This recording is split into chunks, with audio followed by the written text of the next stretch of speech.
G5 jet. I'm on my way to a brand new kit. Welcome back, eSIMstudios YouTube channel. So I have a subscriber that's been requesting a final spec sheet for the S26 Ultra, the upcoming Samsung Galaxy S26 Ultra, the flagship of all flagships. When it comes to Android and you want the best of the best, well, depending on where you put it, it's right up there, right? The Galaxy Ultra model it's up there, right? It's my daily driver. I've had every Galaxy since I can remember, and I'm going to be getting this S26 Ultra, and you might be too. But I'm sure you're wondering, well, is this really an upgrade? Should I get the upcoming S26 Ultra? Is the price going to increase? What about that display? What about the RAM? What about the storage, processor, all sorts of stuff, right? You're weighing your options, and the time is coming right around the corner, and we're going to get to everything. So I have compiled a spec sheet. I've scoured the internet. I've reached out to my sources, weighing different options. Is it going to have this? Is it going to have that? Well, lucky for you, I've done all of your homework right now, right here. I spent the whole day sourcing info, and I got the final spec sheet as of today, December 20th, 2025. So let's get into it, right? Let's just jump right into it. No more talking about it. Let's jump into it. And we're going to do slides, or not slides, but I have graphics. We're going to run through everything. As I mentioned, display, storage, processor, vapor chamber, everything, okay? And maybe at the end, we'll get into price and release date, and hopefully you'll have a clear picture of if this next device is for you. Even have photo for you to see, to show you what it looks like, right? So let's go ahead and jump into it. So the specs. So let's start out with the display, right? We all know it's going to have the M14 OLED panel. Now, this next stat is, I doubt it'll be that high. However, I put it on there because I did some homework. The new M14 OLED panel can reach a peak brightness. Now, that's like when you're in the direct sunlight, can reach 6,000 nits. I know that sounds mind-blowing, but it's true. Now, will Samsung allow it to go up to 6,000 nits? I probably not, but it's possible, right? So if it's possible, I put it on there. Now, it's brightness, the height brightness mode, meaning like the brightest you can manually slide it to is going to be 2,600 nits. And it's an insane peak brightness of 6,000 nits, but it's possible, right? As I mentioned, so it's on there, but you're going to see maximum manual brightness go to 2,600 nits. Now, this new M14 OLED panel, it's the brand new, all the flagship companies are using this M14 OLED panel, not OnePlus, but Apple's using it for their iPhone 17 series. Yes, the iPhone you're watching this on, if it's an iPhone 17 Pro or Pro Max, has got the M14 OLED panel. So Samsung has been selling these to all of its all of these manufacturers, but hasn't put it on their phone yet. Well, this year's the year, and it's a fantastic OLED display. It's going to be 44% more efficient than last year's M13 OLED panel or the current S25 Ultra panel. So it's going to save on battery life, right? We saw that with the Pixel 9 series, the Pixel 10 series. They've increased their efficiency. Their battery life is drastically improved because of these new OLED panels. Now it's going to have improved materials, uses Durutillum RGB. I don't know what that means, but it's out there. You're going to get better performance. It's going to be a 6.9-inch QHD plus AMOLED display. Now, let's get to the privacy shade because that's something we cannot wait to get our hands on. Yes, it'll have a privacy shade. This will be installed in the glass, right? It's not going to be a screen protector. It's going to be in the digitizer, in the glass. In the settings of your phone, you'll be able to turn on privacy shade or turn it off. So when it's off, it'll be like a normal phone. When you activate it, Nobody sitting next to you, nobody standing around you will be able to see what's on your display. Only you, the user. And how badass is that? You can always leave it up to Samsung to bring something new to the table, right? Seems like OnePlus has been doing that lately, but Samsung is going to bring this new privacy shade to the public. It's going to be an LTPO 2.0 all the way down to 1 nit. It's going to be 3120 by 1440p, and you're going to get 120 hertz refresh rate display. Moving on to storage, you're going to get a base 12 gigs of RAM. Now, I put 16 gigs of RAM on there because guess what? Only the home country, Korea, is going to get the 16 gigabyte model. Sucks, but it is what it is. So no matter what storage variant you get here in the United States, it will be 12 gigs of RAM. It will be LPDDR5X RAM. You're going to have 256, 512, and 1 terabyte storage options. It's going to have UFS 4.1 storage. That's the latest storage. That's what's in the OnePlus 15. And you will be able to expand that RAM via RAM expansion of up to 12 gigs of RAM. So technically you could have 24 gigs of RAM, right? The whole 16 gigs. And look, everybody's different on the RAM expansion, but it will be available if you need it. Moving into the processor, you're going to get the Snapdragon 8 Elite Gen 5 worldwide, even in Korea. If you're getting an S26 Ultra anywhere in the world, it will have the new Snapdragon 8 Elite Gen 5. Now let's go to the cameras.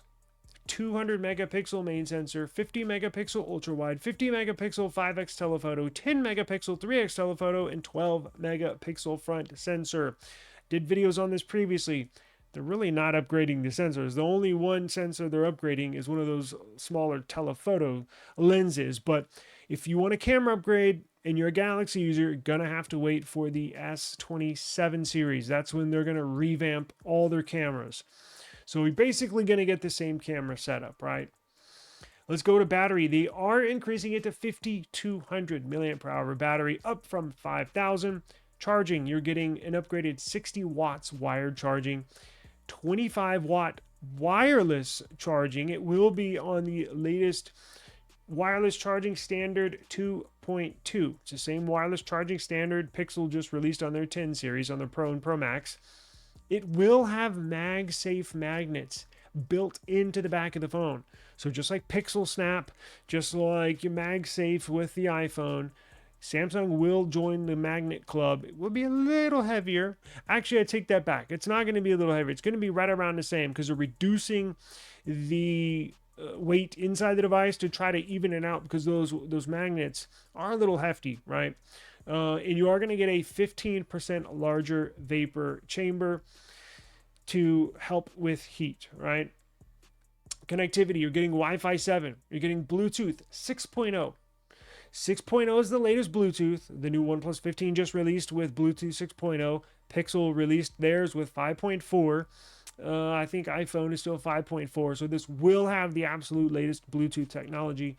And of course, it'll have NFC, right? Now let's go to the build. So it will be IP68, no IP69 or IP69K like the OnePlus 15, but it will be IP68, right? Now, titanium frame. There's been some debate whether they could go back to aluminum. Now, this is not set in stone, but we're leaning towards titanium frame. It's one of the things that took me a little longer today to hammer out. And from my sources, they're going to stick with titanium, stronger. However, if they do go with aluminum, it weighs less and it's cheaper to manufacture and or produce. But for right now, they're going with a titanium frame. It's going to have Gorilla Glass Armor 2 display, glass display, front and back. Now, this is brand new. They're going to reinvent and or bring a second version of their anti-reflection display. So it's going to be just on the Ultra, not on the other devices. It's going to be how they had their anti-reflective display right now. Well, they have a new generation of that. So it'll be even more anti-reflective, right? And they're going to bring that to the table. You get a larger hole punch selfie cutout at 4 millimeters. So the little hole punch you have on the very top of your screen, they're going to increase it slightly. Now, they're doing that for a reason. That's because they're going to make wider angle selfies. So you'll have an 85 degree of basically generate a little wider angle for selfie, group photos, group selfies, whatever you want to call it, right? It won't be that much bigger, but I doubt you'll really notice, but they are increasing it slightly. And then I have the dimensions down here, 162.8 millimeters by 77.6 millimeters by 7.9 millimeters.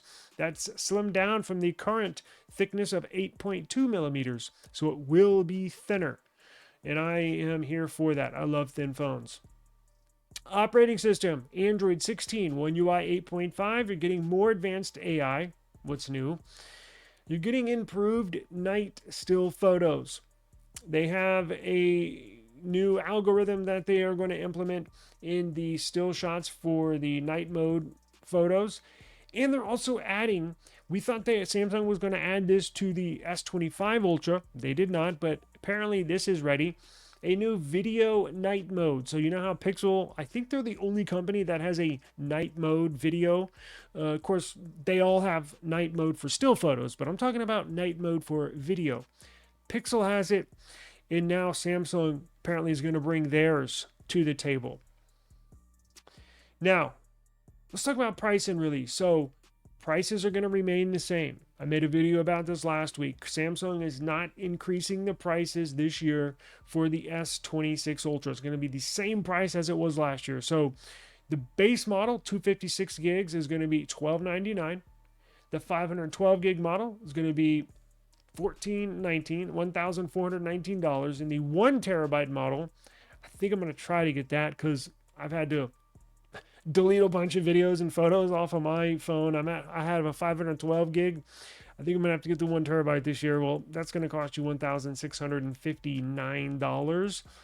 Let's talk about the announcement. So they're gonna announce it on the days between January 27th and the 29th, and you will actually be able to purchase one on February 14th and or the 15th. Right now, if you're wondering what this looks like, let me show you. So this is what it's going to look like, and I have another photo for you as well. So it's going to look more rounded. It's going to have the same general build, the same general look. However, it's just going to be a little more rounded around the corners, and you're going to get that camera island around the 3 main sensors, just like the back of the Samsung Galaxy Z Fold 7. So you're going to get that camera island. Now, remember I talked about they're going to make it thinner. So they slimmed it down. They're going to need to add that little island around the cameras so the cameras don't stick out like a sore thumb. That's basically what they're doing, right? Because if they just keep the cameras the same and they don't add the camera island, those camera bumps are going to stick out way farther than they are right now. But as you can tell on the lower photo, the S25 Ultra is on the left, the S26 Ultra is on the right. So you can see same general design, except the corners are going to be more squared. Excuse me, Jesus Christ. They're going to be more rounded. S25 Ultra is squared. S26 Ultra is going to be rounded. It's going to have rounded corners and presumably look fairly similar. I'm just talking about the overall dimensions, minus that camera. But if you just look at the corners of this OnePlus 15, it's going to be more rounded than it is right now. I would hold up the S25 Ultra, but I'm using that as my video camera. So the main difference is it's going to be a little thinner, corners are going to be a little more rounded, and then you're going to get that camera island around those 3 sensors. So let me know what you think down below. How does that stack up against other flagships? It's going to be competing directly with this OnePlus 15 I got here all next year. It's going to be competing, I guess, technically half of its lifespan with the iPhone 17 Pro Max and the iPhone 18 Pro Max. It's going to be competing against, for half of its life, with the Pixel 10 Pro XL and the Pixel 11 Pro XL. What do you think this stacks up? Are you going to be getting one? Are you going to wait and say, you know what, I'm going to wait and upgrade until the real upgrade with the S27 Ultra? Remember, That's when they're going to do all new camera system, and you probably will see a refreshed look. Now, I don't know how drastic that refreshed look is going to be, but I think we're getting to a point where they've done all they can do with the current look, and I don't know what else you can do with this look. If they had a little camera island around those sensors, what else can you do to it to give it a sort of new look? So I think with the S27 Ultra, that's when you're going to see the real upgrade, as far as they're really going to change some things around. It's going to look different, and it's going to have the all new camera system. So are you going to upgrade? I am, but I have a YouTube channel, so I kind of have to. But if I did not have a YouTube channel, let's face it, I still probably would, just because I'm a phone addict. But do you have to? If you have an S25 Ultra, should you upgrade to the S26 Ultra? I think you'll be all right. I think the S27 Ultra is going to be where it's at as far as upgrades, but Samsung has the best trade-in offers in the game. You can trade in your S25 Ultra, pay what, $400 or $500, and then you get this bad boy. So that's what I'm going to do. So let me know what you're going to do. Let me know what you're thinking. Let me know your thoughts on these specs. Does it add up? Will it withstand the competition with the OnePlus 15? Will it withstand the competition of the Apple iPhone? Do you think it'll sell well? Let me know. Peace.